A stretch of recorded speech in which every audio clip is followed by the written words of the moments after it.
నమస్తే welcome to city 24/7 top debate. నేను సురేష్. లోక్సభ నియోజకవర్గాల పునర్విభజనపై మాటల యుద్ధం ముదురుతోంది. బీజేపీపై దక్షిణాది రాష్ట్రాల్లోని పార్టీలు, మరీ ముఖ్యంగా తమిళనాడు రాజకీయ పార్టీలు గుర్రుగా ఉన్నాయి. జనాభా ప్రాతిపదికన లోక్సభ స్థానాల పునర్విభజనకు ఒప్పుకోబోమంటూ తెగేసి చెప్తున్నాయి. కేంద్రం చెప్పినట్లుగానే జనాభా నియంత్రణ పాటించిన వారికి ఇలా అన్యాయం చేస్తారా అని ప్రశ్నిస్తున్నాయి. జనాభా ప్రాతిపదికన లోక్సభ స్థానాలను పునర్విభజన చేస్తే పార్లమెంటులో దక్షిణాది రాష్ట్రాల ప్రాతినిధ్యం తగ్గుతుందని వాదిస్తున్నాయి. అయితే ఈ వివాదాస్పద అంశంపై సీఎం చంద్రబాబు ఆచితూచి స్పందించారు. నియోజకవర్గాల పునర్విభజన అన్నది ప్రస్తుతానికి ఊహాజనితమే అన్నారు. అంటే లోక్సభ నియోజకవర్గాల పునర్విభజన ఎప్పట్లో లేనట్ల, లేదంటే దక్షిణాదికి అన్యాయం జరగదని చంద్రబాబు ఉద్దేశం. ముందుగా ఈ అంశంపై చర్చలో పాల్గొంటున్నారు తెలుగుదేశం పార్టీ అధికార ప్రతినిధి మోకా ఆనంద్ సాగర్ గారు. నమస్తే అండి. అలాగే కాంగ్రెస్ నుంచి అధికార ప్రతినిధిగా ఉన్నటువంటి షేక్ సైదా గారు. నమస్తే అండి, వెల్కమ్ టు డిబేట్. సిపిఎం రాష్ట్ర కార్యదర్శి వర్గ సభ్యులు సీనియర్ నాయకులు బాబురావు గారు జాయిన్ అయ్యారు. నమస్తే సార్. అలాగే జనచైతన్య వేదిక రాష్ట్ర అధ్యక్షులు లక్ష్మణరెడ్డి గారు కూడా జాయిన్ అయ్యారు. నమస్తే అండి సార్. మోకా ఆనంద్ సాగర్ గారు, చంద్రబాబు నాయుడు, ముఖ్యమంత్రి చంద్రబాబు నాయుడు గారు, అలాగే మీ పార్టీ అధ్యక్షుడు కాబట్టి ఆయన చేసినటువంటి వ్యాఖ్యల దృష్ట్యా మనం ఈ చర్చను ప్రారంభించాం కాబట్టి మీతోనే స్టార్ట్ చేస్తాను. నిన్న ఢిల్లీ వెళ్ళినప్పుడు విలేకరులు అడిగిన ప్రశ్నకు ముఖ్యంగా ఒక వారం క్రితం తమిళనాడు ముఖ్యమంత్రి స్టాలిన్ గారు ఈ డీలిమిటేషన్, నియోజకవర్గాల పునర్విభజన, అలాగే 2026 వచ్చే సంవత్సరం జనాభా లెక్కింపు కూడా ఉంటుంది, ఈ రెండుని గనక కలిపి కన్సిడర్ చేసి ఎలాగూ లోక్సభ స్థానాలను పెంచుతాము, పార్లమెంట్ స్థానాలు అంటున్నారు కాబట్టి ఏ ప్రాతిపదికన పెంచుతారు అనే అంశం వచ్చినప్పుడు ఆయన కొన్ని కీలక వ్యాఖ్యలు చేశారు. ఇప్పటికే దక్షిణాది రాష్ట్రాల పట్ల చిన్నచూపు చూస్తోంది కేంద్ర ప్రభుత్వం. ఏదైతే జనాభా ప్రాతిపదికన కనుక మళ్ళీ ఏది గత జనాభా లెక్కల ప్రకారంగా ఉన్నటువంటి ఇప్పుడు లోక్సభ స్థానాలు కాకుండా కొత్తగా జనాభా లెక్కల ప్రకారం కనుక లోక్సభ స్థానాలను కేటాయిస్తే, డీలిమిటేషన్ ప్రకారం నియోజకవర్గాలను కేటాయిస్తే అప్పుడు ఖచ్చితంగా ఉత్తరాది రాష్ట్రాలు, అంటే ఎక్కడైతే తన ప్రాబల్యం ఎక్కువగా ఉన్నటువంటి బీజేపీ ప్రాబల్యం ఉన్నటువంటి ఉత్తర భారతదేశంలో గణనీయంగా సీట్లు పెరుగుతాయి. చాలా బలహీనంగా ఉన్నటువంటి బీజేపీ బలహీనంగా ఉన్నటువంటి దక్షిణాది రాష్ట్రాల్లో గణనీయంగా సీట్లు తగ్గుతాయి. ఈ రకంగా భవిష్యత్తులో దక్షిణాది రాష్ట్రాల మీద ఆధారపడకుండానే కేంద్రంలో ప్రభుత్వాన్ని ఏర్పాటు చేసుకుంటానికి ఒక పర్మనెంట్ ప్లాట్ఫామ్ని రూపొందించుకుంటుంది అన్న భయాన్ని వ్యక్తం చేయటం, దానిలో భాగంగా నిన్న తమిళనాడులో ఆల్ పార్టీ మీటింగ్, అఖిలపక్ష సమావేశం ఏర్పాటు చేశారు. బద్ధశత్రువులైనటువంటి పార్టీలందరూ కలిశారు, ఏకతాటిపై నిలిచారు. Not only on delimitation but also on the third language imposing. అంటే ఖచ్చితంగా 3 భాషలు ఇంపోజ్ చేయాలి, అమలుపరచాలన్న దాని మీద కూడా ముందుగా మనం డీలిమిటేషన్ గురించి మాట్లాడదాం. చంద్రబాబు నాయుడు గారు ఎందుకని ఎంత ఎన్డీఏలో ఉంటే మాత్రం అంత, అంటే ఆ ప్రశ్నని దాటవేస్తూ, of course that's a purely political strategy, we can understand, but అదేమి ఈరోజుతో పోయేది కాదు, అది it will haunt for ever. So రేపైనా కానీ దాని మీద మీ స్టాండ్ చెప్పాల్సిందే. ప్రస్తుతానికి అదేం లేదు కదా అని చెప్పేసి ఆయన దాటవేశారు. What is your stand? మీరు ఈ తెలుగుదేశం పార్టీ పుట్టిందే తెలుగు ప్రజల యొక్క అభిష్టం మేరకు, వారి యొక్క ఆత్మగౌరవాన్ని నినాదంతో. సో నేను అందుకని లాంగ్వేజ్ దాకా నేను వెళ్ళటం లేదు. First of all delimitation of Telugu states, ఏంటి మీ స్టాండ్? ముందుగా మీకు డిబేట్లో ఉన్నటువంటి పెద్దలకి హృదయపూర్వక నమస్కారం. చంద్రబాబు నాయుడు గారు స్పందన తీరు మీరు సగమే ప్రస్తావించారు, ఆయన దానికి కొనసాగింపు కూడా ఇచ్చారు. ఇది ఊహాజనితమైంది, జనాభాను కూడా పెంచుకోవాలి, జనాభా పెరగాలి అని కూడా ఆయన ఉద్ఘాటించారు. ఈ డీలిమిటేషన్ అనేది, పునర్విభజన అనేది ఈవేళ కొత్తగా కేంద్రం చేపట్టే ఒక కొత్త చర్య ఏమి కాదు, కొత్త విధానం కూడా కాదు.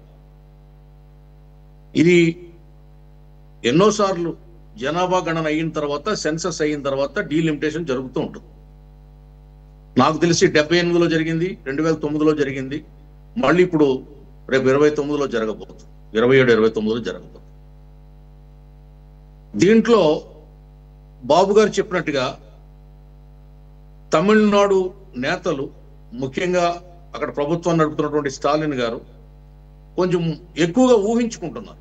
కేంద్రం ఏదో చేయబోతుంది, కుట్ర చేయబోతుంది, కుతంత్రం చేయబోతుంది, కొత్తగా జనాభా ప్రాతిపదికన చేయబోతుంది. కొత్త ప్రాతిపదికే ఉందండి, ఇది పాత ప్రాతిపదికే, పాత విధానమే. జనాభా గణన అయిన తర్వాతే పునర్విభజన, నియోజకవర్గాల పునర్విభజన అనేది జరుగుతుంది. దాంట్లో రిజర్వేషన్స్ మారుతాయి, కొన్ని కొన్ని పరిధులు మారుతాయి, ప్రాంతాల పరిధులు మారుతాయి. గతంలో 78లో డీలిమిటేషన్ చేసినప్పుడు 3 మండలాలు ఒక అసెంబ్లీ నియోజకవర్గంగా ఉన్నది. 2009లో డీలిమిటేషన్ చేసినప్పుడు 4 మండలాలు ఒక నియోజకవర్గంగా, అసెంబ్లీ నియోజకవర్గంగా ఏర్పడింది. 7 అసెంబ్లీలు ఒక పార్లమెంటుగా ఏర్పడింది. ఈ ప్రాతిపదికన పెరుగుతూ వచ్చింది తప్ప తరుగుతూ రాలేదు. కాబట్టి ఏ రాష్ట్రానికి పెరగాల్సిన సీట్లు ఆ రాష్ట్రానికి పెరుగుతాయి. కేంద్రం ఏ విధంగా పెరిగే సీట్లు తగ్గించగలుగుతుంది? జనాభా ప్రాతిపదికన. ఇక్కడ జిల్లాలు ఉంటాయి, భూమి వైశాల్యం ఉంటుంది, పరిధులు ఉంటాయి, రాష్ట్రం పరిధులు ఉంటాయి, జిల్లా పరిధులు ఉంటాయి. ఇవన్నీ కాల్కులేట్ చేస్తారు తప్ప ఓన్లీ జనాభాని ఒక్క పాయింట్ మీద డీలిమిటేషన్ జరుగుతుందని చాలా ఊహాజనితమైంది. అందుకే అంత కరెక్ట్ గా చంద్రబాబు నాయుడు గారు చెప్పారు. అలా గాల్లో ఊహించుకుని ఏదో ఉద్యమం చేయాలి, లేకపోతే ఒక కార్యాచరణ చేపట్టాలి, అందరినీ కూడగట్టాలి, రాజకీయం చేయాలంటే అది కాంగ్రెస్ మార్కు రాజకీయం అని అనుకుంటున్నారు అందరూ. అది తమిళనాడు వేదిక అయింది దానికి. కాబట్టి ఇక్కడ జనాభా పెరగాలి, డీలిమిటేషన్ జరగాలి, అది పాత పద్ధతిలో జరగాలి. యథావిధిగా నియోజకవర్గాలు ఇక్కడ మనకి రాష్ట్రం విడిపోయినప్పుడు, తెలుగు రాష్ట్రాలు 2 విడిపోయినప్పుడు ఏదైతే 50 సీట్లు ఆంధ్రాకి ఇచ్చారో ఆ సీట్లు ఇక్కడ పెరగాలి. దాన్ని ప్రాతిపదికగా పార్లమెంట్ సీట్లు పెరగాలి. ఇది మేము ఆశిస్తున్నాం. కేంద్రం కూడా ఇట్లాగే చేస్తుంది, ఇందులో సందేహం ఏమి లేదు. వాళ్ళు ఏదో వాళ్ళు సొంతంగా చేయడానికి, రాజ్యాంగాన్ని ధిక్కరించడానికి కేంద్రం అటువంటి చర్యలు ఇప్పటివరకు చేయలేదు. చాలా వచ్చినాయి. బీజేపీ అది చేస్తుంది, ఇది చేస్తుంది, రేపు ఎన్నికలే రద్దు చేస్తుంది, ఎన్నికలకు పోదంకి ఇదే లాస్ట్ ఎన్నికలు, రకరకాల దుష్ప్రచారం చేస్తున్నారు. ఎవరైనా సరే, బీజేపీ అయినా, కాంగ్రెస్ అయినా, తెలుగుదేశం అయినా, ఎవరైనా రాజ్యాంగాన్ని ధిక్కరించి ప్రభుత్వాన్ని నడపడానికి కానీ, చట్టాలు చేయడానికి కానీ, నిర్ణయాలు తీసుకోవడానికి కానీ భారత ప్రజాస్వామ్య వ్యవస్థ, భారత రాజ్యాంగం ఒప్పుకోదు. ప్రజా తిరుగుబాటు కూడా వస్తుంది వీటి మీద, ఇందులో సందేహం లేదు. కాబట్టి మోడీ గారు లాంటి నాయకుడు దేశానికి సారథ్యం వహిస్తున్నారు కాబట్టి ఆయన తప్పు చేసే అవకాశం లేదు. ఒక నియంతృత్వ పోకడతోటి, లేకపోతే కళ్ళు మూసుకుపోయి నా ఇష్టం వచ్చినట్టు చేస్తాను, నా ఇష్టం అనే ఆ భావజాలంతో వెళ్లే ప్రసక్తే లేదు. పార్లమెంట్ ఉంటుంది, చర్చిస్తారు, పార్లమెంట్లో నిర్ణయం జరుగుతుంది, దానికి రాష్ట్రపతి ఆమోదం ఉంటుంది, పైన కోర్టులు ఉంటాయి, రకరకాలుగా ఈ వ్యవస్థలో అన్ని వెసులుబాట్లు ఉన్నాయి కదండి. ఎవరు తప్పుడు నిర్ణయం తీసుకున్నా అది ఊరికే అమల్లోకి వచ్చేసి మనల్ని నెత్తి మీద తొక్కేసే పరిస్థితి లేదు కదా. ఎక్కడికక్కడికే అడ్డుకట్ట ఉంది, ఫిల్టరేషన్ ఉంది, వ్యవస్థలు ఉన్నాయి, 3 వ్యవస్థలు ఉన్నాయి ఇక్కడ. ఒకదాని మించిన వ్యవస్థ ఒకటి ఉన్నది ఇక్కడ. అన్ని వ్యవస్థలను దాటుకుని కదా ఒక తప్పుడు నిర్ణయం ప్రజల మీదకి రావాలి. మేమైతే అలా ఊహించుకోవట్లేదు. అంత ఫూలిష్గా, అంత ఊహాజనితంగా రాజకీయాల్లో మాట్లాడాలన్నా, ఊహించాలన్నా మా వల్ల కాదు. తెలుగుదేశం పార్టీ ఎప్పుడూ కూడా రాజ్యాంగానికి, ప్రజాస్వామ్యానికి, ప్రజాస్వామ్య బ్యూటీకి కట్టుబడినటువంటి పార్టీ. మా నాయకుడు చంద్రబాబు నాయుడు గారు కూడా పూర్తిగా ప్రజాస్వామ్యవాది. ఏదైనా ప్రజాస్వామ్యబద్ధంగా జరగాలి, డెమోక్రటిక్ గా నిర్ణయాలు ఉండాలని ఆయన ఎప్పుడు మాట్లాడతారు. ఈ విషయంలో మోడీ గారితో మాట్లాడతారు, మీ ఇతర మిత్ర పక్షాలతో మాట్లాడతారు, మాతో కూటమితో ఉన్నటువంటి జనసేన నాయకులు పవన్ కళ్యాణ్ గారితో మాట్లాడతారు. దేశంలో అందరితోటి మాట్లాడే వెసులుబాటు, సీనియారిటీ, అనుభవం, స్నేహం, సత్సంబంధాలు చంద్రబాబు నాయుడు గారికి ఉన్నాయి కాబట్టి ఈ విషయం మీద ముందుగా ఆయన స్పందించారు.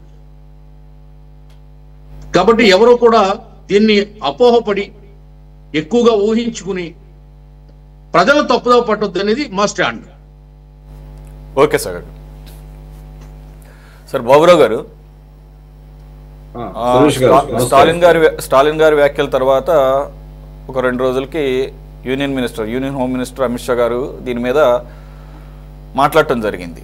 అది మరి ఎంతవరకు అది దాని మీద స్టాండ్ అవుతారనేది ఒక అంశం. అయితే ఆయన మాట్లాడింది ఏంటి, జనాభా ప్రాతిపదికన డీలిమిటేషన్ జరగదు, దామాషా పద్ధతిలో జరుగుతుంది అన్న అర్థం వచ్చేటట్లుగా ప్రోరాట ఇప్పుడు ఎట్లా అయితే ప్రాతినిధ్యం ఉందో ప్రతి రాష్ట్రానికి ఆ ప్రోరాట ఒకవేళ కనుక పెరిగితే పెరగాలనే ఉద్దేశమే ఉన్నట్టుంది వారికి. అందు గురించి కొత్త పార్లమెంటు కూడా భారీ స్థాయిలో ఒక 800 నుంచి పైచిలకు మెంబర్స్ కూర్చునేలాగా ముందుగానే దానికి ఏర్పాట్లు జరిగినాయి. సీటింగ్ అలా ఉంది. సో ఎప్పటి నుంచో పెంచుతారు అని అంటున్నారు. పెంచడం వరకు ఓకే, కానీ పెంచితే ఏ ప్రాతిపదికన పెంచుతారు? జనాభా నియంత్రణని అద్భుతంగా అమలు చేసిన దక్షిణాది రాష్ట్రాలు ఉత్తరాది రాష్ట్రాలతో పోల్చుకుంటే ఆల్రెడీ ఉత్తరాది రాష్ట్రాల్లో సీట్లు చాలా ఎక్కువ ఉన్నాయి. ఉత్తరప్రదేశ్, బీహార్ ఇట్లాంటి. ఒకవేళ జనాభా ప్రాతిపదికంగా తీసుకుంటే ఈ జనాభా నియంత్రణను పాటించినటువంటి దక్షిణాది రాష్ట్రాలు తీవ్రంగా నష్టపోతాయి. ఉత్తరాది రాష్ట్రాల యొక్క సీట్ల పెంపు ద్వారా బీజేపీ రాజకీయంగా మరింత బలపడుతుంది, దక్షిణాది రాష్ట్రాలకి ప్రాతినిధ్యం తగ్గుతుంది అనేది దక్షిణాది రాష్ట్రాల పార్టీల యొక్క ఇది. అయితే చంద్రబాబు నాయుడు గారు మాత్రం దీన్ని చాలా టాక్టికల్గా పక్కన పెట్టారు. బట్ నిన్న కూడా తమిళనాడులో బద్ధశత్రువులైనటువంటి డిఎంకే, ఏఐడిఎంకే, ఆఖరికి లేటెస్ట్గా ఫామ్ చేసినటువంటి విజయ్ పార్టీగా కూడా అటెండ్ అయ్యి వారు ఒక తీర్మానం చేశారు దీనికి వ్యతిరేకంగా. Not only that, on third language imposition as well. ఈ లిమిటేషన్కి వచ్చేసరికి అమిత్ షా గారు వ్యాఖ్యలు ఎలా చూడాలి? పోరాటం మీద గనక అంటే దామాషా పద్ధతిలో ఇప్పుడున్న పర్సంటేజ్ని గనక పెంచిన దానికి అన్వయిస్తే అన్యాయం జరిగే అవకాశం లేదంటారా? ఖచ్చితంగా అన్యాయం జరిగే అవకాశం ఉంది. ఇది అనుమానం కాదు. రాజ్యాంగం అలాగే ఉంది, ఎన్నికలు అలాగే ఉన్నాయి. రాజ్యాంగాన్ని, ఎన్నికల వ్యవస్థని పూర్తిగా నిర్వీర్యం చేసే ప్రక్రియ బీజేపీ కేంద్రం చేస్తూ ఉంది. ఇప్పుడు ఆనంద్ సాగర్ గారు ఇప్పుడు మాట్లాడొచ్చుది, కానీ గతంలో టీడీపీనే మోడీ గారు, బీజేపీ ప్రజాస్వామ్యాన్ని మంటగలిపారు, రాజ్యాంగ విలువల్ని విఘాతం కల్పించారు, ఆంధ్రప్రదేశ్కి తీరని నష్టం చేశారు, విభజన చట్టంలో ఉన్న అంశాలను అమలు చేయలేదు అని చంద్రబాబు నాయుడు గారు విమర్శించారు, టీడీపీ పార్టీ కూడా విమర్శించింది.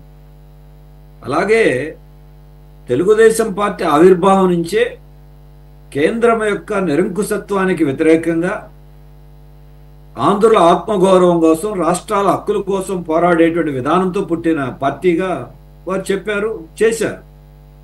ఎన్టీ రామారావు గారు ఉన్నప్పుడు ఆ రోజు ఉన్నటువంటి రాష్ట్రాల హక్కుల కోసం, అది సర్కారియా కమిషన్ కానివ్వండి, ఇతర రకాలైన అనేక రాష్ట్రాల హక్కుల విషయంలో ఆఖరికి ప్రతిపక్ష పార్టీల రాష్ట్ర ముఖ్యమంత్రులతో పెద్ద కాంక్లేవులు విజయవాడలోను, ఆంధ్రప్రదేశ్లో నిర్వహించిన చరిత్ర కూడా తెలుగుదేశం పార్టీకి, ఎన్టీ రామారావు గారికి ఉంది. ఇదంతా ఎందుకు జరిగింది? పార్టీలు ఎవరైనా ఉండొచ్చు. అప్పుడు ఆ రోజున ఎన్టీ రామారావు గారు ప్రభుత్వాన్ని నిరంకుశంగా కూల్చివేసినప్పుడు అనేక పార్టీలు కలిసి పోరాడి ప్రజాస్వామ్యాన్ని పునరుద్ధరణ చేసుకోగలిగారు రాష్ట్ర ప్రజలతో. కాబట్టి ఆ చరిత్రను గమనంలో పెట్టుకోవటం అవసరం. రెండు, ఇవాళ నిరంకుశత్వానికి కొత్త రూపాలు వచ్చింది. పాత రోజుల్లో అయితే ఎమర్జెన్సీ పెట్టాల్సి వచ్చింది. ఇప్పుడు ఎమర్జెన్సీ పెట్టకుండానే అప్రకటితమైనటువంటి ఎమర్జెన్సీ అమలు జరిగేటువంటి రోజులు వచ్చినాయి. ఎన్నికల వ్యవస్థ అలాగే ఉంటుంది. ఎన్నికల వ్యవస్థలో దాన్ని ఏ రకంగా రాజ్యాంగ వ్యవస్థలను దుర్వినియోగం చేసి చేస్తారో చూసాం. గతంలో చంద్రబాబు నాయుడు గారే సిబిఐ లాంటి సంస్థలు ఆంధ్రప్రదేశ్లో ప్రవేశించకూడదని తీర్మానాలు కూడా చేసినటువంటి కూడా ఉన్నాయి. అప్పుడు రాజ్యాంగమేగా. అందుకని పాత రోజుల్లో మారినాయి. మీరు బీజేపీతో పొత్తు పెట్టుకోవచ్చు, లేదు, అది పార్టీలకు సంబంధించిన విషయం. కానీ ఇక్కడ పార్టీలు పొత్తుల అంశమే కాదు, దేశ భవిష్యత్తు, మన రాష్ట్ర భవిష్యత్తు. రెండోది, మన రాజ్యాంగం ఫెడరల్ వ్యవస్థలో ఇచ్చినటువంటి రాజ్యాంగబద్ధమైన హక్కులు. దీనికి ఇవాళ తప్పనిసరిగా బీజేపీ గత 10 ఏళ్లలో వ్యవహరిస్తున్న తీరును బట్టి అనుమానాలు వస్తున్నాయి. చెప్పింది చేయట్లేదు, చేసేది చెప్పట్లేదు. దానివల్లే జరుగుతున్నాయి ఇవన్నీ అనుమానాలు, ఆస్కారం. అలాగే అమిత్ షా గారు మాట్లాడింది ఏంటి? దక్షిణాదిలో ఉండే తమిళనాడులో పార్లమెంటు సభ్యుల సంఖ్య తగ్గదు అని చెప్పారు.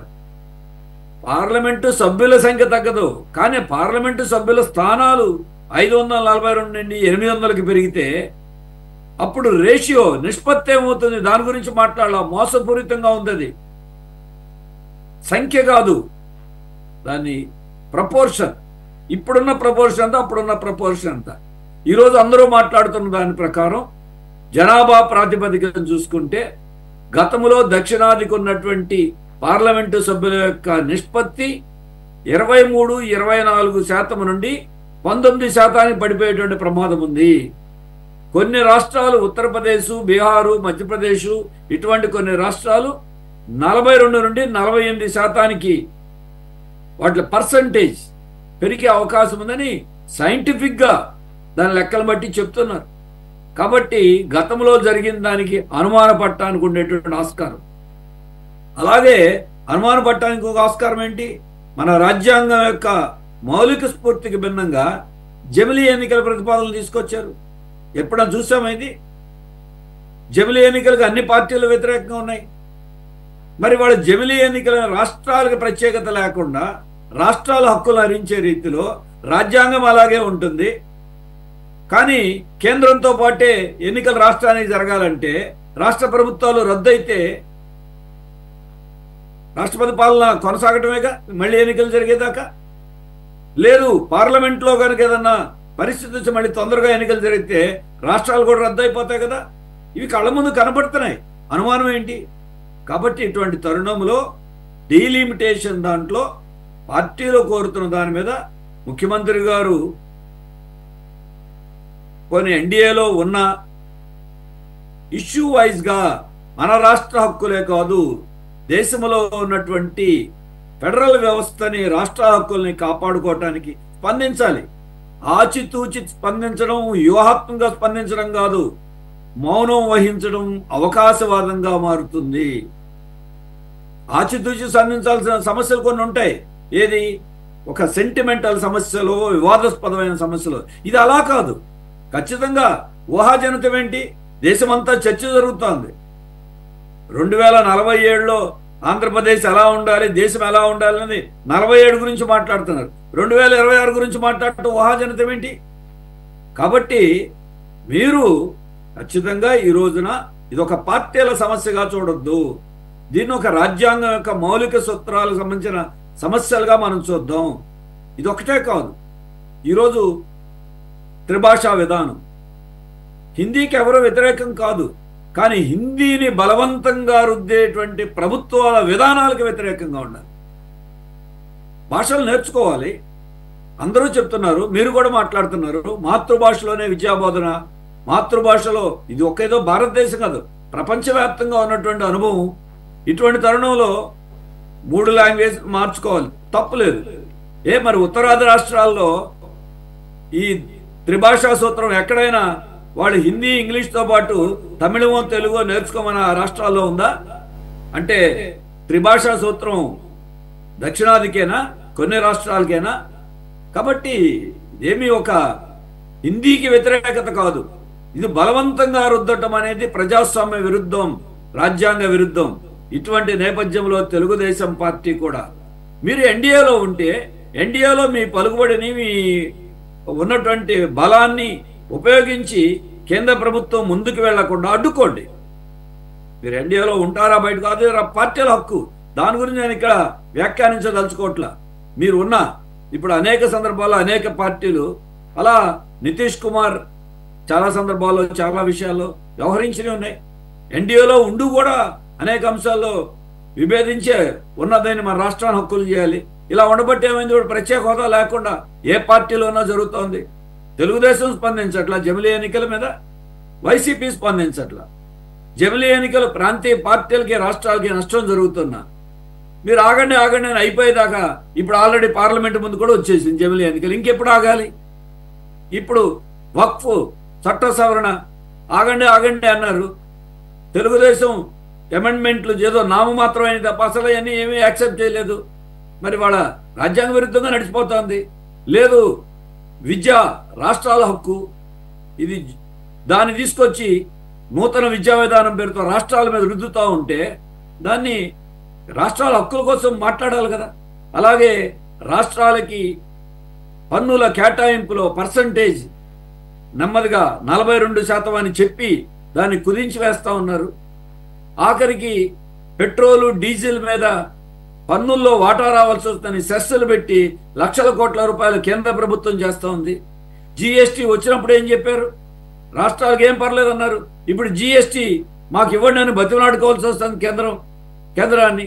ఇక్కడ అందుకనే రాష్ట్రాల హక్కులు హరించి వేస్తున్నప్పుడు అందరికంటే ముందు ప్రాంతీయ పార్టీలు ఇంకా ఎక్కువ స్పందించాలి. కాబట్టి ఆంధ్రప్రదేశ్లో గురుతరమైన బాధ్యత ఒక పార్టీగానే కాదు, రాష్ట్ర ప్రభుత్వంలో ఉన్నప్పుడు చారిత్రాత్మకంగా భవిష్యత్తులో ఇది నిర్ణయం తాత్కాలికమైంది కాదు. అందుకే ఈ డీలిమిటేషన్ ప్రక్రియ పారదర్శకంగా జరగాలి. రెండో ఏమన్నా అఖిలపక్ష సమావేశం ఏర్పాటు చేసి మేము 1971 జనాభా ప్రాతిపదిక మీదే ఆ జనాభా ఎంత ఉందో అదే రేషియోలో మేము సభ్యుల సంఖ్య పెంచినా అదే రేషియోలో ఉంటుందని ప్రధానమంత్రి గారిని చెప్పనండి. అఖిలపక్ష సమావేశం వేసి పార్లమెంట్లో ప్రకటించమనండి. ఎందుకు చేయరు? పారదర్శకంగా లేకుండా ఏం చేస్తారన్నప్పుడు అనుమానం, చర్చకు ఆస్కారం దీన్ని బట్టే ఉంది. దీనికి కౌంటర్గా మా జనాభా తగ్గిపోతుంది కాబట్టి పార్లమెంట్ సభ్యుల సంఖ్య తగ్గుతోంది కాబట్టి జనాభాను పెంచుదాం, ఇదే పరిష్కారం? జనాభా పెంపుదల తప్ప ఒప్ప నేను అది మాట్లాడలా. ఒకప్పుడు జనాభాని కంట్రోల్ చేయాలి, స్థానిక సంస్థల్లో 2 పిల్లలు మించి ఉంటే మీరు అనర్హులని చట్టాలు చేసిన వాళ్ళు అమాంతంగా ఏం మారిపోయింది అంటే కేంద్రాన్ని నిలదీసి మన హక్కును కాపాడుకోవటం కంటే జనాభాని పెంచుదాం, ఇదే సొల్యూషన్ పని. ఒకవేళ ఇప్పుడు జనాభా పెంచాలనుకున్నా ఏదో ఇమ్మీడియట్ గా అయ్యే పని కాదు కదా అది. అసలు ఇప్పుడు చెప్పిన మీరు వెంటనే పిల్లల్ని కానండి.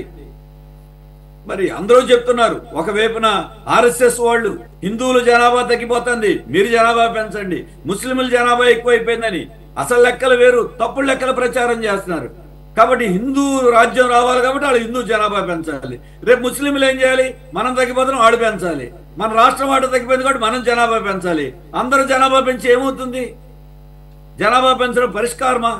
కాబట్టి ఇటువంటి అంశాలని పార్టీలు విమర్శలు కాకుండా ఆంధ్రప్రదేశ్లో కూడా అన్ని పార్టీలు కొన్ని అంశాలు వచ్చినప్పుడు మన రాష్ట్రము దేశం మీద ఒక ఆంధ్రప్రదేశ్ దక్షిణాది ఉత్తరాది సమస్య కాదు, మన దేశమే ఒక రకంగా చెప్పాలంటే ఒక ఉపఖండం.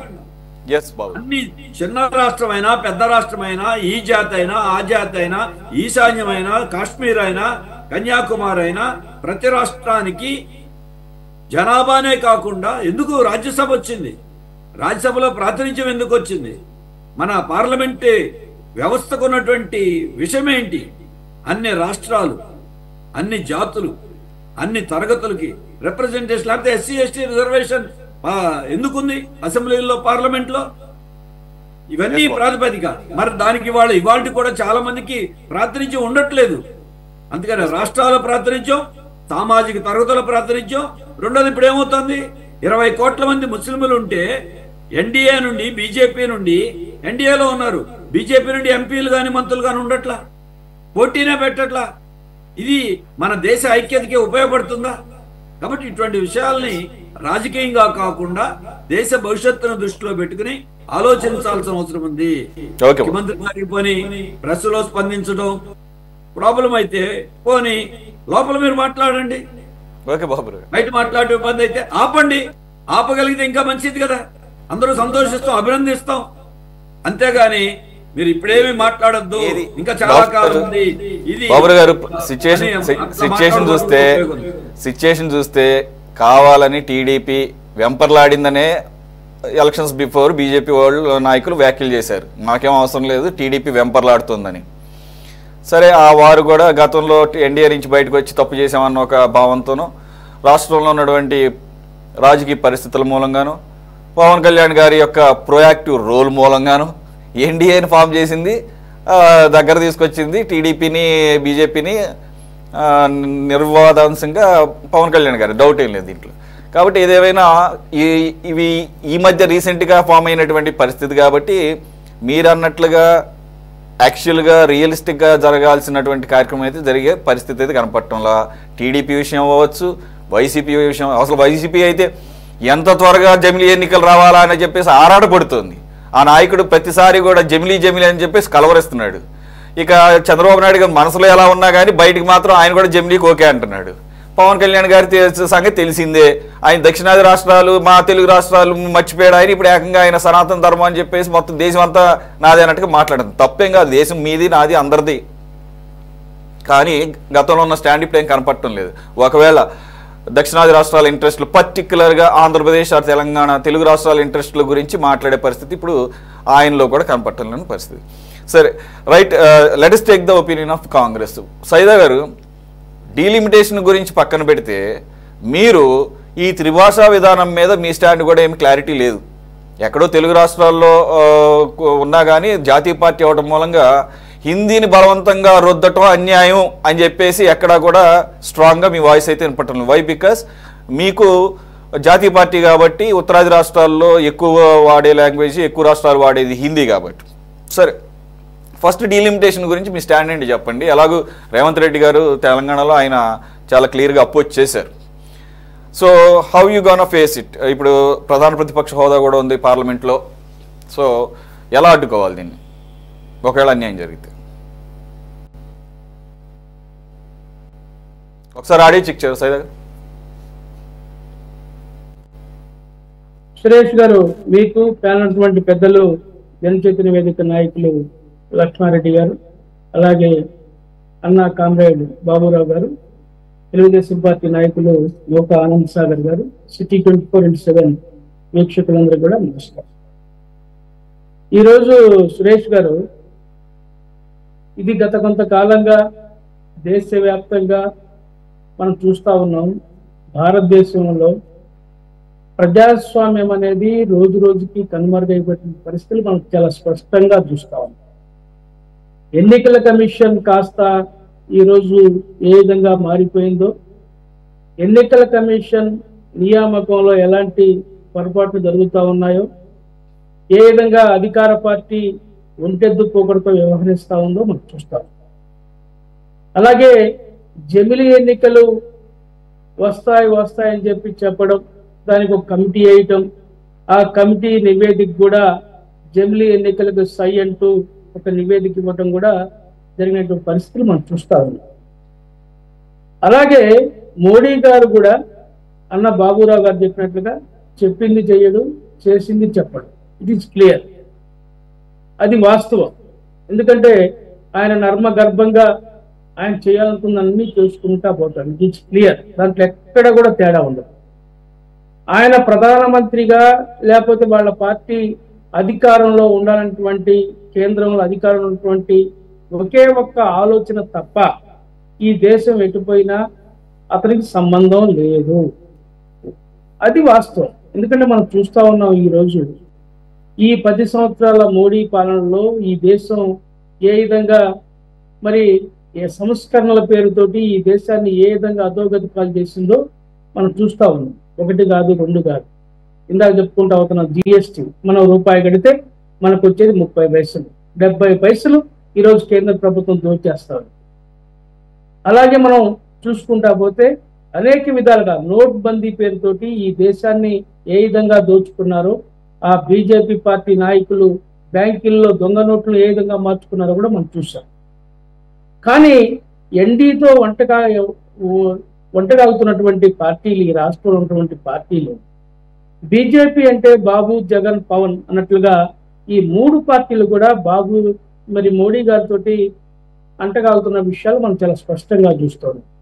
చంద్రబాబు గారు ఈ రోజు ఏదో కాకతాళీయంగా చెప్పడం కాదు, ఊహాజనితమైనటువంటి అంశం అని చెప్పి చాలా సింపుల్ గా మరి ఆయన మాట్లాడాడంటే ఏమనాలా? ఈయన కూడా మోడీ గారికి తమ్ముడుగా వ్యవహరిస్తున్నటువంటి విషయం స్పష్టంగా అర్థమవుతా ఉంది. ఈయన కూడా ఈ రాష్ట్రంలో ఆయన అధికారంలో ఉండాలా, ముఖ్యమంత్రిగా ఉండాలా, ఈయన కాకపోతే ఈయన తర్వాత ఆయన కొడుకు లోకేష్ ముఖ్యమంత్రిగా ఉండాలా అనేటువంటి ఆలోచన తప్ప ఈ రాష్ట్ర హక్కుల గురించి కానివ్వండి, ఈ రాష్ట్ర సమస్యల గురించి కానివ్వండి, కేంద్రం నుంచి రావాల్సినటువంటి నిధుల గురించి కానివ్వండి, మరి రాష్ట్ర విభజన సందర్భంగా ఇచ్చినటువంటి అనేక హామీల అమలు గురించి కానివ్వండి, కేంద్రంతో పోరాడేటువంటి శక్తి లేదు. ఆయన కేవలం తన వ్యక్తిగత ఆలోచనలతోటి ముందుకెళ్తున్నట్లుగా చాలా స్పష్టంగా అర్థమవుతా ఉంది. ఆనంద్ సాగర్ గారికి కూడా తెలుసు. ఆయనకు కూడా ఈరోజు డిబేట్లో ఉన్నాడు కాబట్టి ఆయన ఏదో మరి చంద్రబాబు గారు చెప్పాడు కాబట్టి ఊహాజనితమైనటువంటి అనేటువంటి ఒక బ్రహ్మాండమైనటువంటి పదాన్ని ఈరోజు ఉచ్చరిస్తూ ఉన్నాడు. ఏమాపారండి ఆయన? జగన్మోహన్ రెడ్డి చేసినటువంటి పరిపాలన విధానంలో మరి ఈ రాష్ట్రాన్ని 3 ముక్కల ఆట ఆడుతూ ఉంటే మోడీ ఏం అడ్డుకట్టేశాడు? ఏం చేశాడు మోడీ? ఏం చెప్పలేడా? దేశ రాజధాని నిర్మాణం కోసం మోడీ గారు వచ్చి ప్రధానమంత్రి హోదాలో శంకుస్థాపన చేసి భూమి పూజ చేసి గుప్పెడి మట్టి ఇచ్చారు, నీళ్లు ఇచ్చి దేశ రాజధాని తలదండే రాజధాని నిర్మాణం చేస్తానని చెప్పి గొప్ప గొప్ప మాటలు చెప్పి వెళ్ళాడే. 5 సంవత్సరాల పాటు ఈ రాష్ట్రంలో ఉన్నటువంటి రైతాంగం 29 గ్రామాలు చెందినటువంటి 32,000 మంది రైతులు మరి ఏ విధంగా కన్నీటి పర్యాంతమై ఏడ్చారు? ఆ యొక్క ప్రాంతం ఏ విధంగా శ్మశానంగా మారిపోయింది? ఏం చేశాడు మోడీ ఆ రోజు? ఏం అడగగలిగాడు? నేను ఒకటే చెప్తా ఉన్నా, మనం కాదు ఈరోజు ఆత్మగౌరవాన్ని ఢిల్లీ పెద్దలకు తాకట్టు పెడతా ఉన్నారు ఈ రాష్ట్రంలో ఉన్నటువంటి 3 పార్టీలు కూడా. ఒక తెలుగుదేశమే కాదు, జగన్మోహన్ రెడ్డి కానివ్వండి, పవన్ కళ్యాణ్ కానివ్వండి, అలాగే తెలుగుదేశం కానివ్వండి, ఈరోజు మోడీకి తొత్తులుగా వ్యవహరిస్తూ ఉన్నారు. ఇది వాస్తవం. ఎందుకంటే మనం చూస్తూ ఉన్నాం అనేకమైనటువంటి అంశాలు. ఈ రాష్ట్రానికి సంబంధించినటువంటి ప్రత్యేక హోదా గురించి మాట్లాడేటువంటి దమ్ము లేకుండా పోయినటువంటి పరిస్థితి. మా రాష్ట్రానికి ఇది కావాలి అని చెప్పి నిలేసేటువంటి దమ్ము లేనటువంటి పరిస్థితి. సైదా గారు ఒక నిమిషం. ఇప్పుడు మీరు దేశంలో 2వ అతిపెద్ద పార్టీ కాంగ్రెస్ జాతీయ పార్టీ.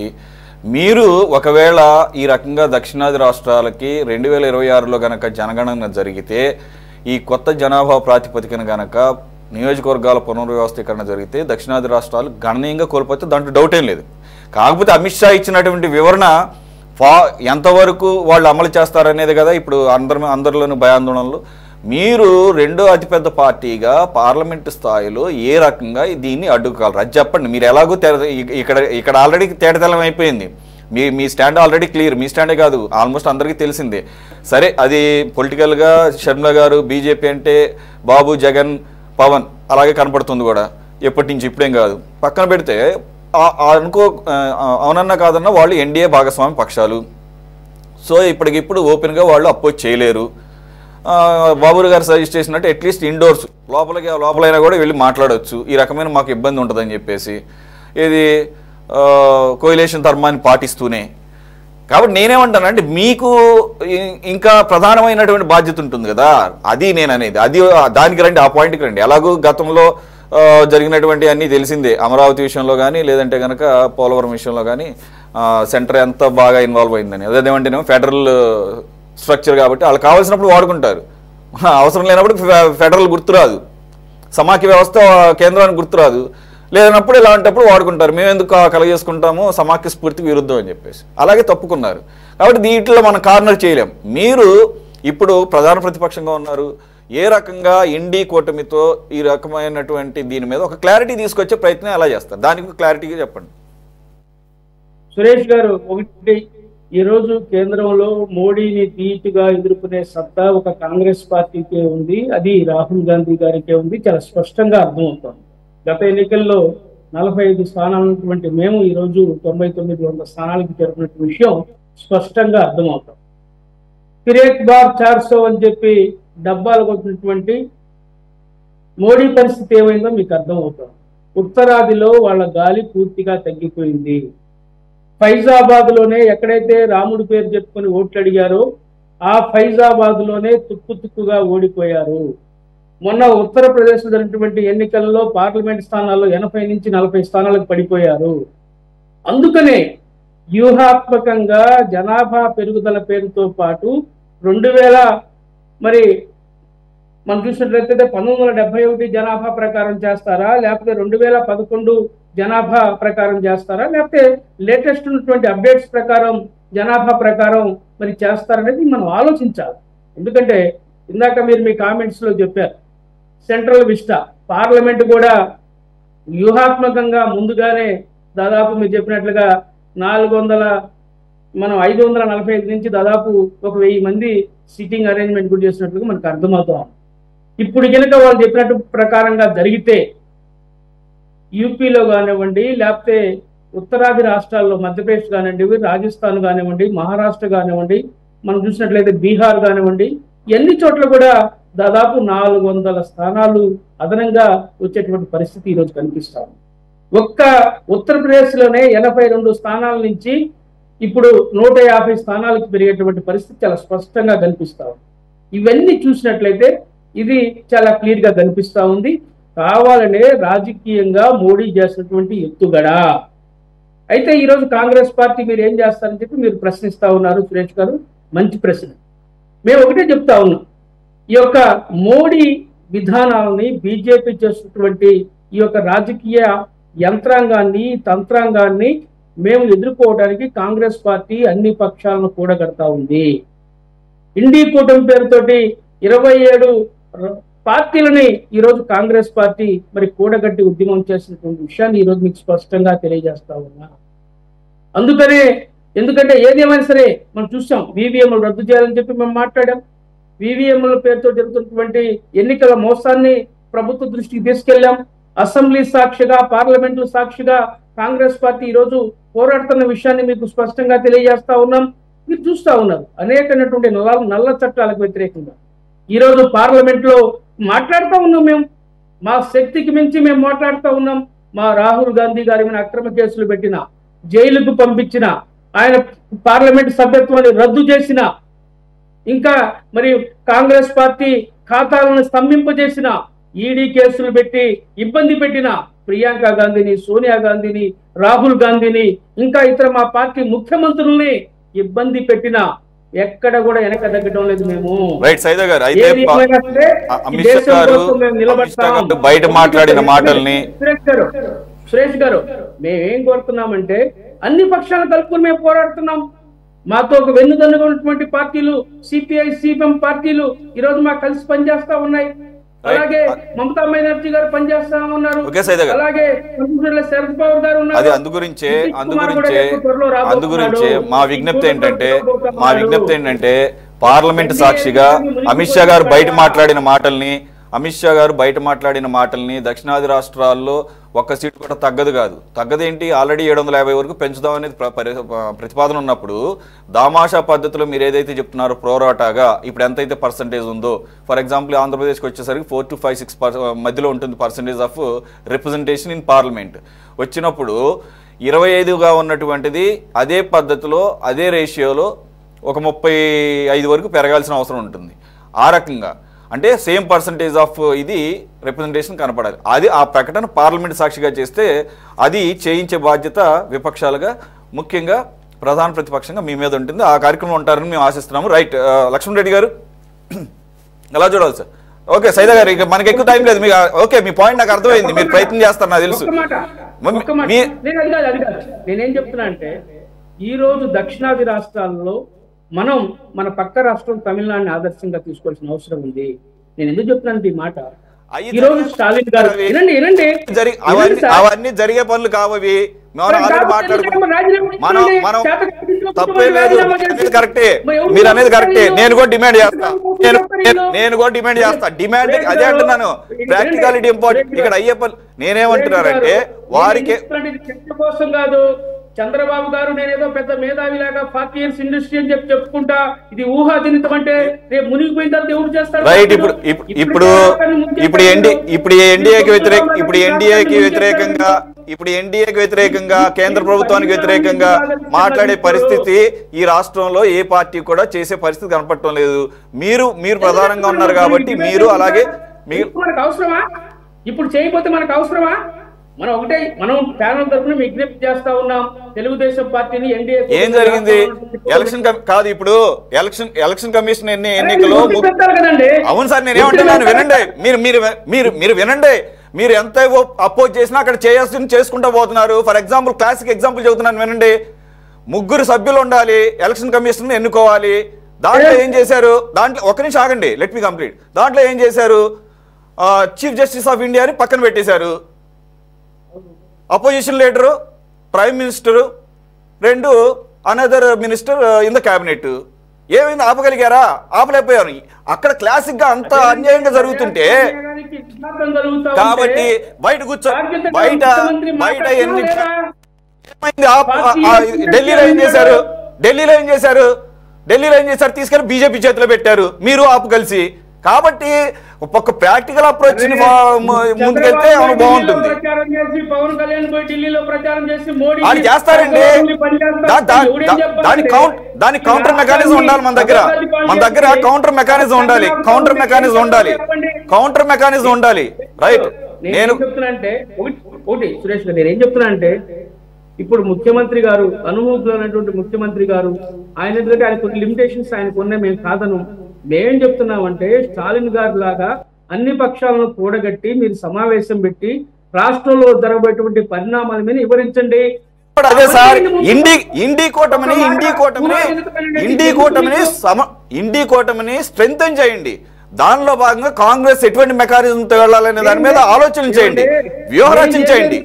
అంతే తప్ప బీజేపీ వ్యూహాలకి పార్లమెంట్ సభ్యత్వం రద్దు అయిపోయింది, మా జైలుకు కూడా పోయాం, మేము చేసే పోరాటం అంతా చేసాం, మేము అవమానాలు పడ్డాం.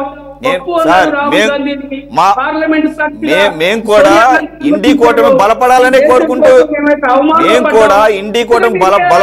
కోరుకుంటూ మాట్లాడుతున్నటువంటి మాటలు మీకు అర్థం కావటంలా.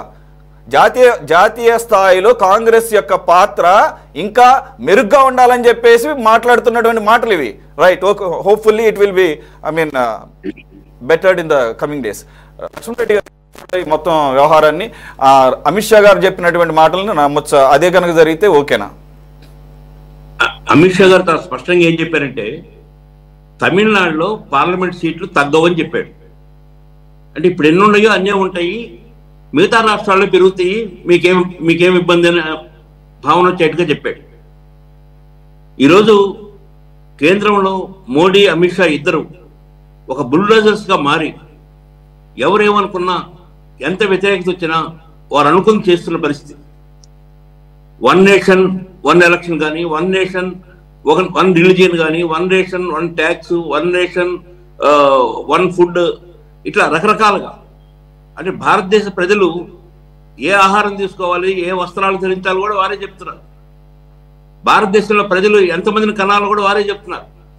ఆర్ఎస్ఎస్ అయితే చాలా స్పష్టంగా చెప్తున్నారు, ముస్లింలు పెరిగిపోతూ ఉన్నారు కాబట్టి మనం కూడా ఎక్కువ మందిని కనాలండి. కానీ వాస్తవంగా జనాభా లెక్కలు తీసుకుంటే మనం 1881 నుంచి తీసుకుంటే ముస్లిం జనాభా ఎంత పెరుగుతుందో ఈ దేశంలో ఎస్సీ ఎస్టీ జనాభా కూడా అంతే పెరుగుతుంది. దానికి కారణం పేదరికం, నిరక్షరాస్యత. ఈ విషయాలు చెప్పకుండా ఒక మతాన్ని రెచ్చగొట్టి తద్వారా ఎన్నికల్లో లబ్ధి పొందాలనేటువంటి కోరిక బలంగా బీజేపీలో కనపడతా ఉంది. మనం అమెరికా ఎన్నికలు కూడా చూసాం. మెజారిటీ వాదాన్ని ప్రోత్సహిస్తూ బలపరుస్తూ వారి ఓట్లు పొందాలనే తహతా ఈరోజు ప్రపంచంలో చాలా దేశాలు కొనసాగుతాం. ఉత్తరప్రదేశ్లో 20% మంది ముస్లిమ్స్ ఉంటే ఒక్క సీటు ఇవ్వలేదు బీజేపీ. ఒక్క ఎమ్మెల్యే సీటు కూడా కంటెస్ట్ చేయడానికి అవకాశం కల్పించలేదు. ఆ సంకేతాన్ని దేశమంతా పంపించి మేము ముస్లింలకు వ్యతిరేకం కాబట్టి 80% ఉన్న హిందువులంతా మాకే ఓటేయండి, మాది హిందూ పార్టీ అని చెప్పి ఎన్నికల్లో గెలవడానికి ఉపయోగిస్తూ ఉన్నారు.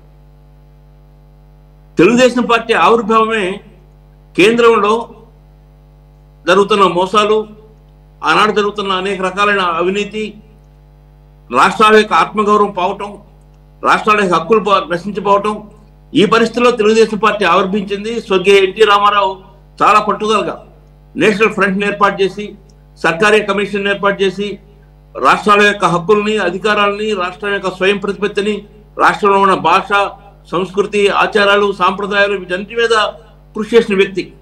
అలా ఆవిర్భించిన తెలుగుదేశం పార్టీ ఈరోజు పరిస్థితి ఏంటంటే మోడీ ఏం చెప్తే అది 1 నెల 2 నెలల లోపల చంద్రబాబు నాయుడు కరెక్ట్ అని చెప్పడం.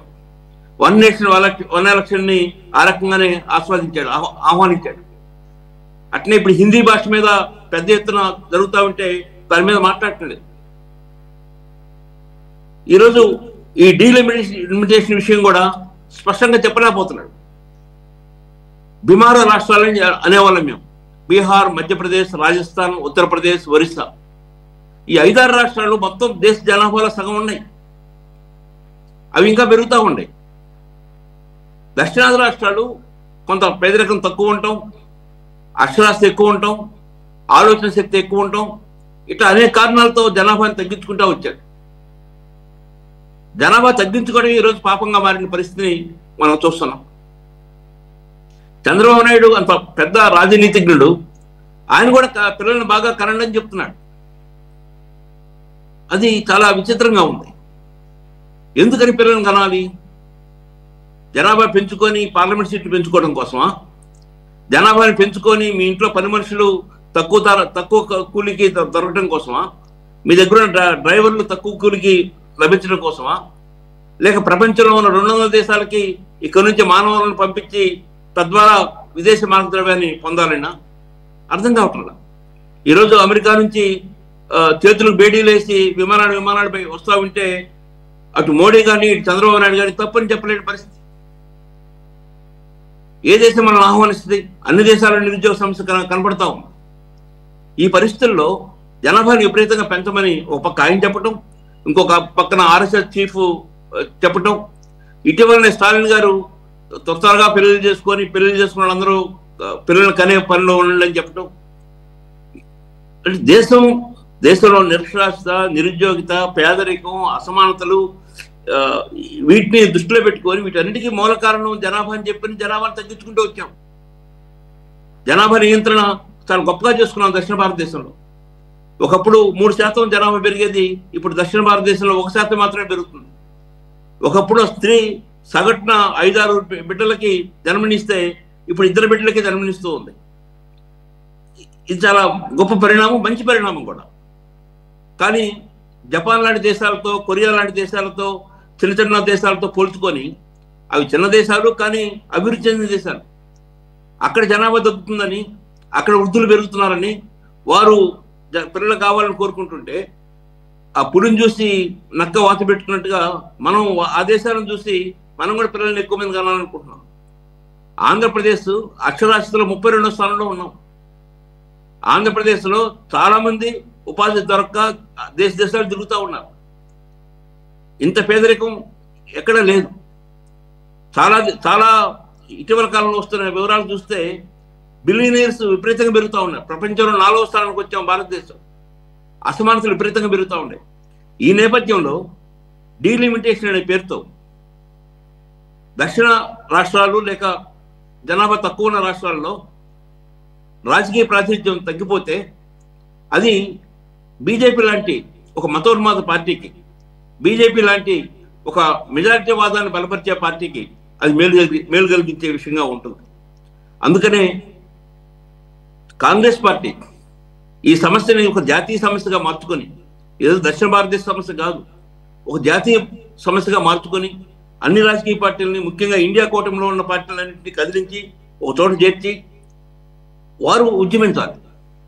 ఆంధ్రప్రదేశ్లో బలహీనంగా ఉండొచ్చు, కానీ పక్కన కర్ణాటక ఉంది, కేరళ ఉంది, తెలంగాణ ఉంది, అనేక రాష్ట్రాల్లో బలంగా ఉంది కాంగ్రెస్. అట్నే ఈ త్రిభాషా సూత్రం అనేది మంచిది కాదా? దానివల్ల ఉపయోగం ఉంటుందా? మాతృభాషను ఎందుకు ప్రోత్సహించట్లేదు? ఇలాంటి అనేక సామాజిక, ఆర్థిక, రాజకీయ అంశాల మీద పెద్ద ఎత్తున పోరాడాల్సింది కాంగ్రెస్ పార్టీ. బలమైన పార్టీ అది. చాలా అట్టడుగున్న ప్రజలతో కూడా సంబంధాలు ఉన్న పార్టీ. అలాంటి విషయాల మీద ఉద్యమించకుండా, పెద్ద ఎత్తున కృషి చేయకుండా, అందరినీ కలుపుకెళ్లకుండా కేవలం ఎన్నికల సమయంలో మాత్రమే ప్రయత్నం చేస్తే ఆమ్ ఆద్మీ లాంటి పార్టీలు మోడీకి భయపడో లేక అమిత్ షాకి భయపడో హర్యానా ఎన్నికల్లో కాంగ్రెస్తో పొత్తు పెట్టుకోలేదు, ఢిల్లీలో ఎన్నికల్లో కాంగ్రెస్తో పొత్తు పెట్టుకోలేదు. తద్వారా రాజకీయ బెనిఫిట్ బీజేపీ పొందింది. అదేవిధంగా గతంలో మనం చూస్తే ఎంఐఎంని ఎలా ఉపయోగించుకొని కాంగ్రెస్ని దెబ్బతీసిందో, మాయావతిని ఉపయోగించుకొని యూపీలో కాంగ్రెస్ని, సమాజ్వాదీ పార్టీని ఎలా దెబ్బతీసిందో, ఈ విభజించి పాలించని నినాదం బ్రిటిష్ వారితో పరిమితం కాల. ఈరోజు మోడీ కూడా, అమిత్ షా కూడా అదే పని చేస్తూ ఉన్నారు. ప్రజల యొక్క ఆహార అలవాట్ల మీద కూడా వారు ప్రశ్నిస్తూ ఉన్నారు. వారి డ్రెస్సుల మీద ప్రశ్నిస్తూ ఉన్నారు. స్కూల్స్లో ఏ యూనిఫామ్ వాడాలో వాళ్ళు చెప్తా ఉన్నారు. అంటే ఒక రకమైన ఉద్రేకాన్ని. నేను కుంభమేళాలో దాదాపు 60-65 కోట్ల మంది ప్రజలు వచ్చారు.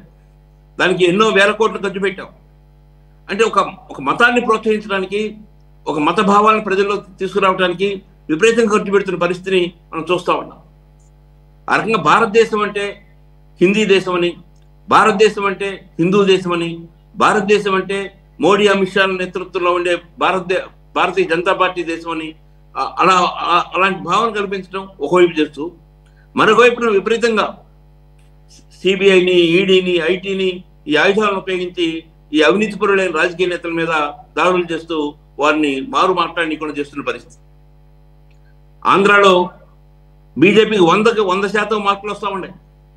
రేపు రాష్ట్రపతి ఎన్నికలు జరిగినా, లోక్సభ స్పీకర్ ఎన్నికలు జరిగినా, ఏ ఎన్నికలు జరిగినా ఇక్కడ అందరూ చేతులు ఎత్తున్నారు. కారణం ఏంటంటే ఒకవైపున రాజకీయ అవినీతి బలంగా ఉండటం, ఇంకోవైపున రాష్ట్ర ప్రయోజనాల కోసం వారితో బేరమాట. ప్రధానంగా డీలిమిటేషన్ అనేది ఎందుకని ఇప్పుడు వచ్చిందంటే 1921లో జనాభా లెక్కలు సేకరించాలి. ఇప్పుడు 5 సంవత్సరాలు గడిచిపోయింది. ఈ రోజు వరకు జనాభా లెక్కలు సేకరణ గురించి ఎలాంటి ప్రయత్నాలు జరగట్లేదు.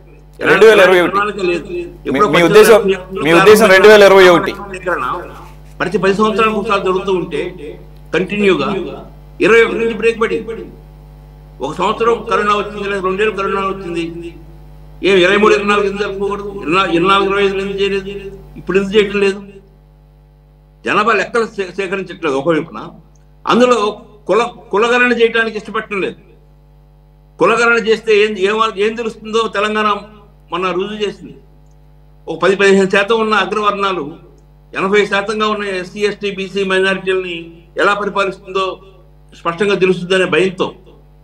ఎందుకంటే మోడీ, అమిత్ షాల యొక్క ప్రాతినిధ్యం వహించే సామాజిక వర్గాలు కూడా చాలా తక్కువ మందే ఉంటారు, కానీ ఎక్కువ మంది పరిపాలిస్తూ ఉన్నారు. ఆ నిజ స్వరూపం, ఆ నగ్న స్వరూపం బట్టబయలు వద్దన్న ఉద్దేశంతో ఆ జనాభా లెక్కలు సేకరించట్లేదు. జనాభా లెక్కల్లో కులగణన కూడా చేయడానికి ఇష్టంగా లేదు. కాంగ్రెస్ పార్టీ ప్రతిపక్ష పార్టీగా, దాదాపు 100 సీట్లు ఉన్న పార్టీగా, తను రాహుల్ గాంధీ ఒక్కడి పోరాటం కాదు అనేది ఒక మాట అని అరెస్ట్ అయ్యి జైలుకి వెళ్ళటం కాదు, ఒక సామాజిక ఉద్యమాలని, ఒక ఆర్థిక ఉద్యమాలని, రాజకీయ ఉద్యమాలని, సాంస్కృతిక ఉద్యమాలని ముందుకు తీసుకొచ్చి పెద్ద ఎత్తున ఉద్యమించాల్సిన అవసరం ప్రధాన ప్రతిపక్షంగా కాంగ్రెస్ ఉందని నేను కోరుకుంటున్నాను. రైట్. ఇకపోతే అనంతసాగర్ గారు ఈ అంశం మీద ముగించేసి ఇంకొక అంశంలోకి వెళ్లే ముందు, చంద్రబాబు నాయుడు గారు ఎన్డీఏ కూటమిలో ఉన్నంత మాత్రాన నా దాకా తన దాకా వచ్చినప్పుడు చూసుకోవచ్చులే అని అనుకుంటే ఎప్పటికైనా దీనికి ఆయన రెస్పాన్సిబుల్ అవుతారు. ఎందుకనంటే ఒకటి స్టేట్ రిప్రజెంటేషన్ ఇన్ పార్లమెంట్. ఇక్కడ అసెంబ్లీ స్థానాలు పెరగడం అనేది పెద్ద మ్యాటర్ కాదు. పార్లమెంట్లో మన స్టేట్ రిప్రజెంటేషన్ ఏంటనేది కదా, ఏ స్టేట్ అయినా కానీ. అదొకటి. రెండోది మూడో భాష, థర్డ్ లాంగ్వేజ్ ఇంపోజిషన్. దాని మీదకి వచ్చినప్పుడు కూడా ఆయన చాలా తెలివిగా ఎలా అన్నారంటే, మాతృభాషను మించింది లేదు, గుడ్. సెకండ్ లాంగ్వేజ్ ఇంగ్లీష్ ఎలాగూ ఉంది, గుడ్. ప్రపంచవ్యాప్తంగా ఇంగ్లీష్ నేర్చుకుంటే అవకాశాలు ఉంటాయి, ప్రపంచవ్యాప్తంగా అవకాశాలు మెరుగుపడతాయి అన్నారు. బాగానే ఉంది. మూడో దానికి వచ్చేసరికి కూడా ఆయన చాలా తెలివిగా హిందీ భాష నేర్చుకుంటే ఎక్కువగా దేశంలో మాట్లాడేది ఎక్కువ రాష్ట్రాల్లో కాబట్టి అలా కూడా అవకాశాలు మెరుగుపడతాయి. రైట్, కాదంటలేదు. బాబురు గారు అన్నట్టు మరి ఉత్తరాది రాష్ట్రాల్లో ఏదైనా రాష్ట్రం మూడో భాషగా మరి ఏదైనా ప్రాంతీయ భాష నేర్చుకుంటున్నారా? లేదు కదా. కాబట్టి ఏంటంటే ఇది వాళ్ళు ఏది ఇంప్లిమెంట్ చేయాల్సిన అవసరం లేదు. మనం కూడా నేను నేర్చుకున్నాగా స్కూల్ లెవెల్లో థర్డ్ లాంగ్వేజ్గా హిందీ మనం చిన్నప్పటి నుంచి. అంతే తప్ప దాన్ని బలవంతంగా రుద్దే కార్యక్రమం చేసినప్పుడు మాత్రం you have to voice out your stand very clearly and firmly. అది నయాన చెప్పుకుంటారో భయాన్ని చెప్పుకుంటారో అనేది మీ విషయం. అంతే తప్ప తప్పించుకు తిరుగువాడు ధన్యుడు సుమతి అనుకున్నప్పుడు ఎలాగో మీకు అపోజ్ చేసేటటువంటి వైసీపీ కూడా లేదన్న ధైర్యంతో, మిగిలిన విపక్ష పార్టీలకు రిప్రజెంటేషన్ కూడా లేదన్న ధైర్యంతో, ఈ రకంగా కాకుండా అఖిలపక్షాన్ని మీ నెత్తినేసుకోకుండా అఖిలపక్షాన్ని నెత్తినేసేసేయండి. ఏదైతే తమిళనాడులో చేసినట్లుగా అన్ని పార్టీలను పిలవండి, శాసనసభలో రిప్రజెంటేషన్ ఉన్నా లేకపోయినా. కాబట్టి అఖిలపక్ష తీర్మానం అని చెప్పండి. మీరేమి దానికి భుజానేసుకున్నట్టు అవ్వదు కదా. This is our stand. 2014-19 మధ్య కూడా ఒక్కసారి కూడా అఖిలపక్షం పిలవలేదు. అవును, తెలిసి ఈసారి కూడా ఆయన ఎప్పుడు పిలవడు. అవును, అసలు ఆ రకమైనటువంటి సంప్రదాయం మన ఈ ఆంధ్రప్రదేశ్లో కనపడటం లేదులేండి. మరి తమిళనాడులో వాళ్ళు ఎలా తెల్లారు లెగిస్తే కత్తులు దూసుకుంటారు మరి ఆ పార్టీలు. But when it comes to the interest of they state, they stand together, keeping they differences aside. అది ఆ స్పిరిట్ ఉండాలి. ఆ స్పిరిట్ ఉన్నప్పుడు ఏమవుతుందంటే ప్రజలు కూడా దాన్ని ఆహ్వానిస్తారు, దానికి తగ్గట్టుగానే నిలబడతారు. అంతే తప్ప వైసీపీ అలాగా మాకు జమిలీ ఎన్నికలు జరిగితే ముందు జరుగుతాయి కాబట్టి ఇప్పుడు అసలు అధికారం పోయిన తర్వాత గిలగిల కొట్టుకుండా మళ్ళీ ఏమైనా అవకాశం దొరుకుతుంది, ఆ రకమైనటువంటి ఆపర్చునిటీ స్టాండ్ని కూడా గమనిస్తారు. కాబట్టి ఆ రకమైనటువంటి పోకళ్ళు లేదంటే ఎత్తుగడలు వేయాలని చెప్పేసి మేము కోరుకుంటాం. Anand Sagar, you want to add something క్విక్గా? ఏదైనా ఇప్పుడు సమయం మించిపోలేదు కదండి, ఇప్పుడు ప్రారంభమైంది, చర్చ మొదలైంది. మా పాత్ర ఏంటని ముందు అర్థం అవుతుంది కదా మీకు. తొందరపడి ఏదో కోయిలు ముందే కూర్చుందని ఒక ముఖ్యమంత్రిగా, కేంద్రంలో ఎన్డీఏ కూటమిలో భాగస్వామిగా, ఒక సీనియర్ మోస్ట్ పొలిటీషియన్ గా ఆయన ఆచితూచి మాట్లాడడం అనేది అది కూడా తప్పుపడితే మనం ఏం చెప్పలేం. కానీ సమయం ముందుంది, దాని ప్రకారంగా మా స్టాండ్ ఉంటుంది. ఇప్పుడు భాషల గురించి మాట్లాడారు. ఇప్పుడు దాంతో చంద్రబాబు నాయుడు గారు ఇంకో మాట కూడా చెప్పారు, మీరు కొన్ని వదిలేస్తున్నారు పెద్దలు. 6 భాషలు ఇతర దేశ భాషలు కూడా ప్రవేశపెట్టబడతాయి. ఎవరికి ఇష్టం వచ్చింది వాళ్ళు నేర్చుకుంటారు. ప్రపంచ భాషల్లో 5-6 భాషలను కూడా నేర్పే పరిస్థితి రేపు ఆంధ్రప్రదేశ్ పాఠశాలలో ప్రవేశపెట్టబోతుంది. తప్పే ఉందండి. 10 భాషలు. పివి నరసింహారావు గారు 13 భాషల్లో పాండిత్యం ఉంది. ఆనంద్ సాగర్ గారు ఆయన పాఠశాలలో కాదు, యూనివర్సిటీస్ లో. ఇక్కడ పాఠశాల స్థాయిలో ఉన్న దాని గురించి ఇక్కడ వివాదం అది. కాబట్టి ఏంటంటే 3 భాషలు నేర్చుకోవాలి,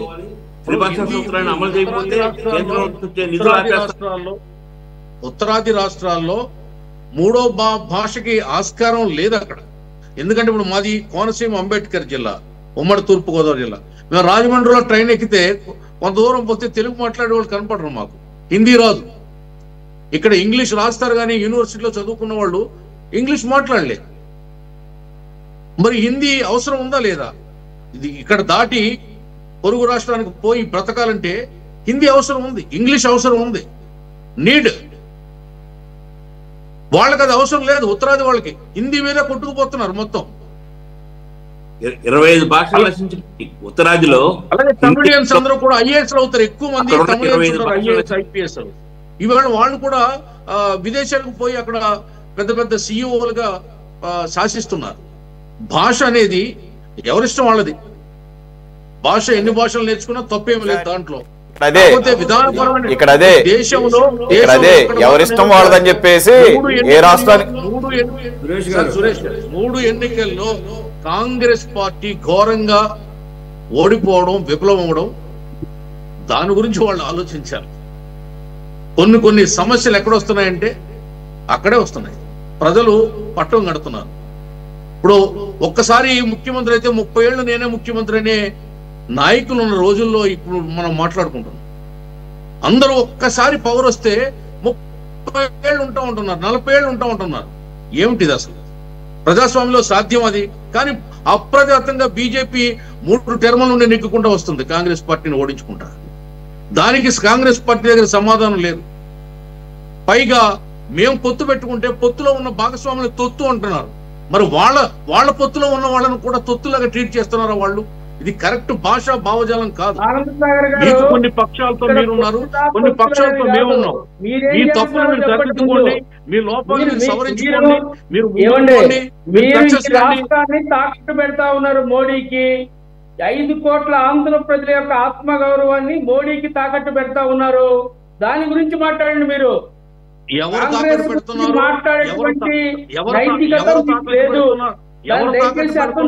మాట్లాడండి. అలా కాదు, ఎక్కడ తాకట్టు పెట్టారు, ఎవరికి తాకట్టు పెట్టారు,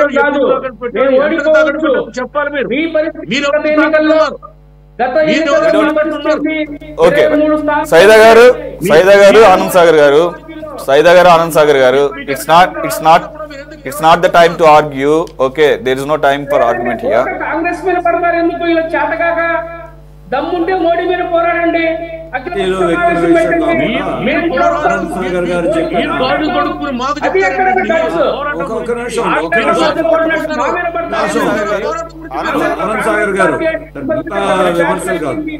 నిమిషం, మనకి ఎక్కువ సమయం లేదు. ఇప్పటికే చాలా సమయం చెప్పిన దాంట్లో మన సర్వేలు ఏం తెలియజేస్తున్నాయంటే 82% మంది దేశంలో జిల్లా దాటి బయట జిల్లాలకు వెళ్ళని వాళ్ళు ఉన్నారని తెలియజేస్తారు.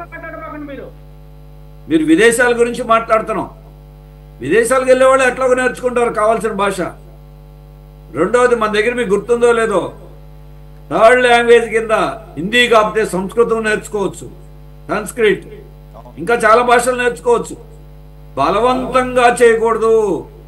అది భాషా నియంతృత్వం ఏంటి, అది సమస్య. దాన్ని వాళ్ళు ప్రశ్నించేది. హిందీ దినోత్సవం ఏంటి? నిర్బంధంగా ఏది పెట్టట్లేదు కదా మేము. నిర్బంధం వినండి, నూతన విద్యా విధానంలో భాషా సూత్రాన్ని మీరు అమలు చేయకపోతే మేము నిధులు ఇవ్వమని కేంద్ర ప్రభుత్వం చెప్పింది. దానికే కదా తమిళనాడు మీరు రుద్దిన భాషా విధానమే అమలు చెయ్యము బలవంతంగా, స్వచ్ఛందంగా ఇప్పుడు జరుగుతుంది కదా. ఇప్పుడు లేని వాళ్ళు ఎందుకని నూతన విద్యా విధానంలో తెచ్చారు?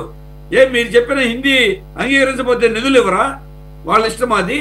దాన్ని మీరు ప్రచురించండి, సమస్య అది. రెండోది అవసరం కదండి, మీరు చెప్తున్నారు మనం అంతా ఢిల్లీ వెళ్తాం, హైదరాబాద్ వెళ్తాం అని.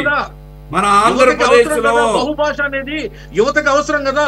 ఉపాధి కోసం యువతకి బహుభాష రావడం అనేది ఎవరు కాదన్నారండి?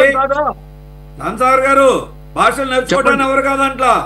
మీరు మాట్లాడే దాంట్లో ఆంధ్రప్రదేశ్ లో బీహార్ వాళ్ళు, ఉత్తరప్రదేశ్ వాళ్ళు, ఒరిస్సా వాళ్ళు వలస కూలీలుగా పనిచేస్తారు. వాళ్ళకి ఏం కావాలి? ఇంగ్లీష్ కావాలా, తెలుగు కావాలా? మీరు ఢిల్లీ గురించి మాట్లాడుతున్నారు. అందుకనే శాస్త్రీయపరంగా ఇవాళ ఉన్న పద్ధతిని హిందీని రుద్దే పద్ధతి వద్దు. అది వాళ్ళందరూ అడుగుతుంది. దాన్ని కూడా మీరు బలపరచండి. చాలా ఇంపార్టెంట్. తెలుగుదేశం పార్టీ మీరు ఇప్పటిదాకా మాట్లాడినటువంటి పద్ధతులు మీరు ఎన్నికలు జరగానే విధానాలు కూడా మారిపోతాయా? ఈ రోజు దాకా ఏం మాట్లాడారు? తెలుగుదేశం పార్టీ 63లో పుట్టినప్పటి నుంచి కేంద్రం యొక్క నిరంకుశత్వం మీద, ఈ భాషను రుద్దే దాని మీద ఏం మాట్లాడారు, ఇవాళ ఏం మాట్లాడుతున్నారు? అది మీరు ఆలోచించాలి. ఇది ఒక పార్టీ పరంగా మీరు ఎన్డీఏలో ఉంటారా, దాంట్లో ఉన్నటువంటి విమర్శలు ఏంటి, అది వేరే. కానీ ఆంధ్రప్రదేశ్ యొక్క సంస్కృతిని ఇంగ్లీష్ మీడియం పెడితే మేము వ్యతిరేకించలేదు. ఇంగ్లీష్ తో పాటు తెలుగు కూడా ఉండాలి, మాతృభాష కూడా ఉండాలి, హిందీ కూడా ఉండాలని చెప్పిన వాళ్ళు మేము. మా సిద్ధాంతం అది. ఇప్పుడు కేంద్రం బీజేపీ చేస్తున్న ప్రయత్నాలు ఉండాలండి. లాంగ్వేజ్ అనేది పాఠశాలలు కాదు, వైసీపీ చేస్తే మీరేం చేశారు కాదు. ఈ రోజు కేంద్ర ప్రభుత్వం నూతన విద్యా విధానాన్ని రుద్దుతా ఉంటే మీ వైఖరి ఏంటి? మీరు అమలు చేయకపోతే డబ్బులు ఇవ్వండి, మీ వైఖరి ఏంటి? మా దగ్గర ఒక విద్యా విధానం ఉంది. స్టూడెంట్ కి ఇష్టమైన భాష నేర్చుకోవచ్చు, థర్డ్ లాంగ్వేజ్ ఆప్షన్ తీసుకోవచ్చు, సెకండ్ లాంగ్వేజ్ ఆప్షన్ తీసుకోవచ్చు. అది స్టూడెంట్ యొక్క ఇష్టానికి స్వేచ్ఛ ఇచ్చింది మా పార్టీ సిద్ధాంతం. అది గతంలో మా ప్రభుత్వం కూడా నూతన విద్యా విధానం ఎన్ఈపీ తీసుకొచ్చింది. మీరు అసలు దాన్ని గుర్తిస్తున్నట్లేరు. గుర్తించడం మీరు వదిలేస్తున్నారు. దేశం అంతా చర్చిస్తా ఉంటే సమాధానం ఉంది. మీరు చెప్పే దాంట్లోనే మా సమాధానం ఉంది. మా పాలసీని సమర్థించుకుంటే అది ఆత్మహత్య సదృశ్యం అవుతుంది. గుడ్డిగా బలపరచాల్సుకుంటే ఇంకెవరు మాట్లాడేదే ఉండదు. దాన్ని చెప్పేదే ఉంది. మీరు ఏదన్నా మీ పార్టీ యొక్క ప్రత్యేకతని మీ విధానాన్ని చెప్తే తప్ప మేము మా విధానం మాకుంది, మేము ఎన్డీఏని బలపరుస్తాం, ఓకే బాబురావు గారు, ఇక లాంగ్వేజ్ విషయం మీద మళ్ళీ తర్వాత ఎప్పుడన్నా డీటెయిల్ గా మాట్లాడదాం. ప్రస్తుతానికి అయితే డీలిమిటేషన్ మేజర్ గా ఉంది కాబట్టి దానికి కన్ఫర్మ్ అవుదాం. ఆల్రెడీ టైం కూడా చాలా అయింది.